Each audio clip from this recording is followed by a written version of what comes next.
రే చిన్ను, అన్నయ్య కాళ్ళకి దండం పెట్టుకొని ఆశీర్వాదం తీసుకో. సరే అమ్మా.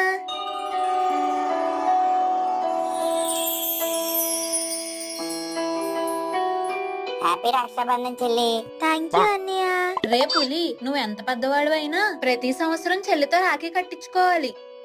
ఏ చిన్ను, నువ్వు కూడా నువ్వెంత దూరంగా ఉన్నా సరే ప్రతి సంవత్సరం అన్నయ్యకి వచ్చి రాఖీ కట్టాల్సిందే, సరేనా?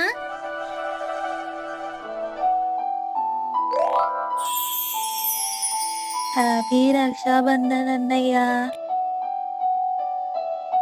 రే అబ్బాయిలు, మీరు ఎంత దూరంగా ఉన్నా ఎంత బిజీగా ఉన్నా మీ చెల్లెళ్లతో అక్కలతో రాఖీ కట్టించుకోవడం మర్చిపోకండి. తోడబుట్టిన బంధాన్ని దగ్గరికి చేసేది ఈ రక్షాబంధన్. హ్యాపీ రక్షాబంధన్.